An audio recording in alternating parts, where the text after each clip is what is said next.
Okay, remember that they are changing my voice.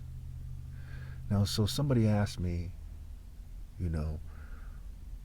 what about how much money I was asking for before?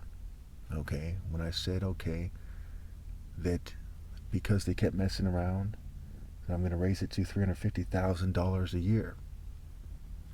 Now, keep in mind, I'm not selling out. Again, I am not selling out no matter what. That's why I have my non-negotiable priorities. That's why I'm making this video public, right, for anyone who comes across the channel to see. But what had happened was I decided to be very humble in the end. Okay, as I see the end coming in rapidly, and it's something that I've been seeing for a long time. I knew when I was younger that I was gonna, I wasn't gonna live a long time. When I made that song when I was 16, I said my doom is soon, right? It's relatively soon.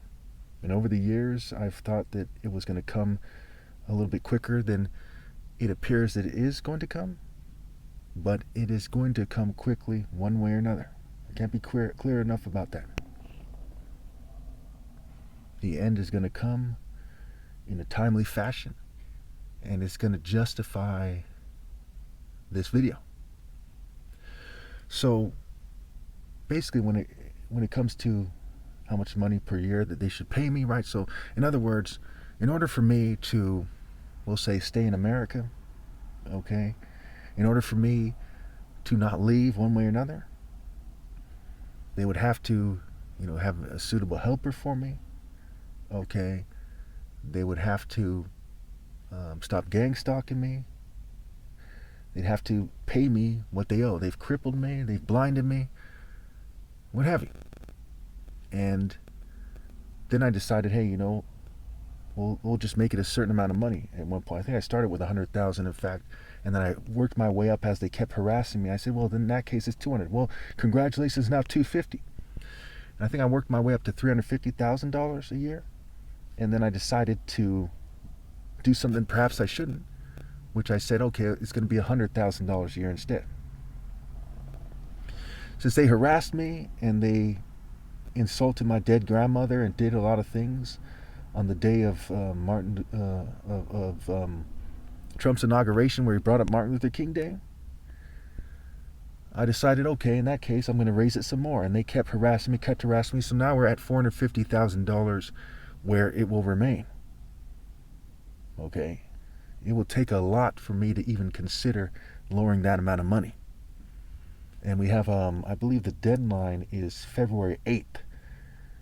I was going to make it February 10th, but I need a few more days for reasons I can't explain.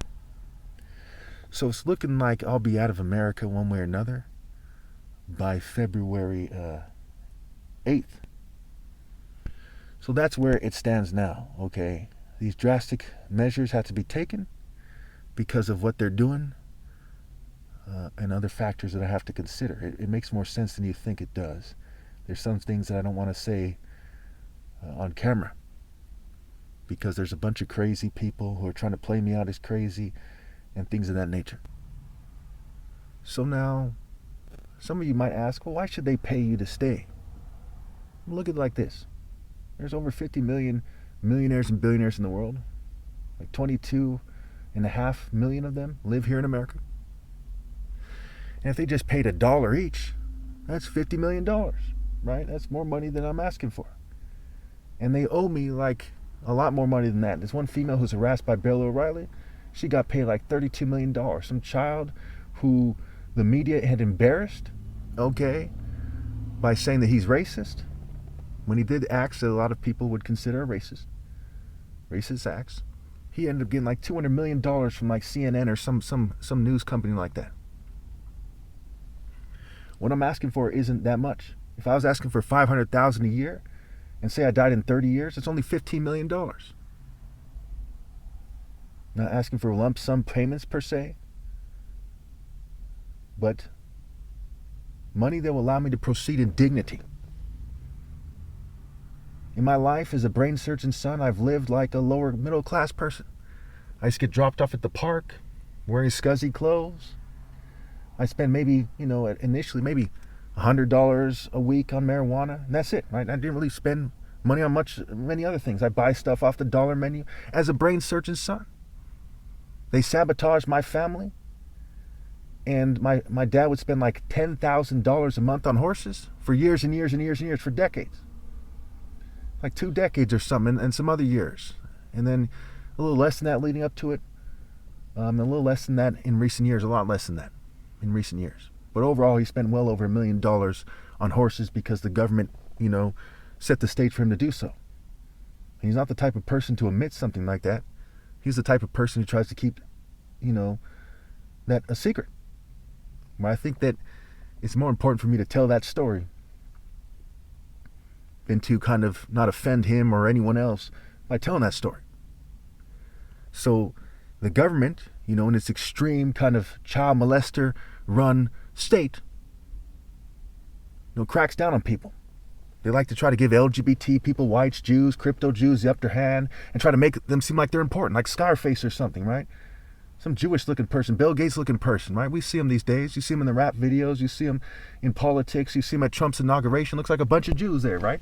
They're crypto Jews. They look like, no offense to anybody, I'm not racist, but, they might describe him as fairy-looking, right? Luciferian, Pharisee is part of the wordplay, I'm told, that they actually try to look like fairies. That's another word for homosexuals. Again, no offense to anybody. They look like elves, right? See the movie Elf? See the movie Borat, the movie cover? Okay, Adam Sandler, Rick Moranis, kind of Bill Gates looking people. There's a lot of these people. And they're not just some guy that, is an Orthodox Jew. It's just various people who look like they're blurring the line with white people and other races that they mix with. Okay? And when you look at what's going on here, lots of people have picked up on it. When white people were saying, you will not replace us, a lot of people had to consider what they were saying, and they looked around and said, yeah, there's a lot of Jewish people disproportionately in places, and the Jewish people themselves have come out and said that they're disproportionately wealthy, they're disproportionately in control of American politics, what have you. Again, I don't consider myself a racist. I don't consider myself an anti-Semite. I just tell the truth. When they came out and saying, hey, don't say things that are anti-Semitic, and took people's rights and cancel culture and their part in cancel culture and what have you, a lot of people had to ask themselves, what's going on here? Why is this happening? And in the process, they do not believe that the Son of God is a Jew. They don't. They look at the characteristics of these people. They're like, what is he, like Bibi Netanyahu? It's like Adam sound like a rabbi? Are you fucking kidding me right now? The image of God who's a warrior, the image of God who's holy and perfect? Some kind of Zionist or something? Or controlled opposition? They don't believe you. They do not believe you, and everyone knows they don't believe you. So when you look at this case, how do you want the story in real life to end? You persecuted me for no reason? Countless Jews are very ashamed of their role in persecuting me. Countless Jews are very, very ashamed of themselves. This didn't have to take place. And if this ends on the trajectory it's on, countless more of them will be extremely ashamed of themselves. Countless English people, German people, white Americans, LGBT, minorities, you name it, countless of them.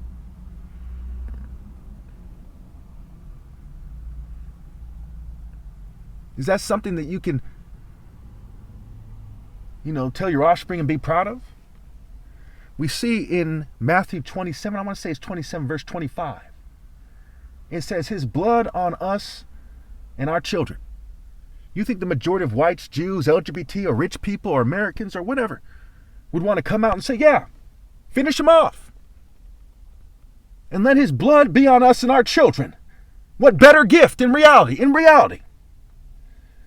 If reality isn't more important to you than your theater game, why don't you just blow yourselves away in reality and pretend you didn't in your theater game? Because who would do such a thing? Why don't you cut off your dicks in reality and pretend you did in your theater? Who would do such a thing? So how are you going to pretend that what you're doing to your offspring is fucking okay? Use your head.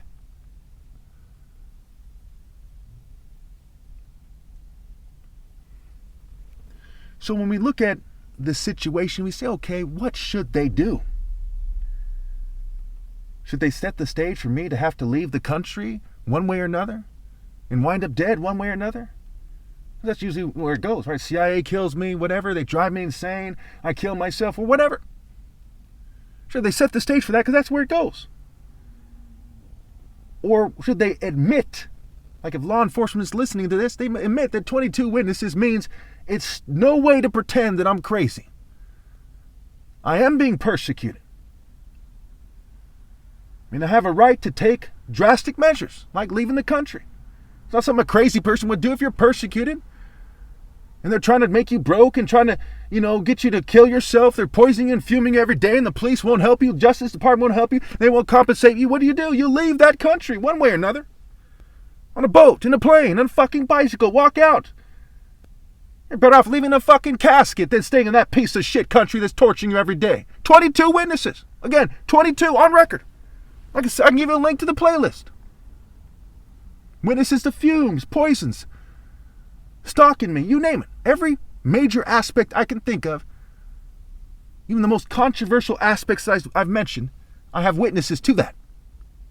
So this is not a mental health issue here. This is either you compensate the Son of God or he's going to have to leave here and your country is morally through. Now keep in mind, I was very gracious. I said, just give me $100,000 a year. Stop gang stalking me, what have you. Okay. But they insulted my dead grandmother on the day that Trump was inaugurated. That he brought up Martin Luther King, and I'm from the royal family of Martin Luther King Jr.'s tribe. And I have the most logical argument as to why I'm the Son of God. And no one believes anyone. They don't believe Catholics. They don't believe Mormons, Baptists, Lutherans, Amish, Jehovah's Witness. They don't believe these people.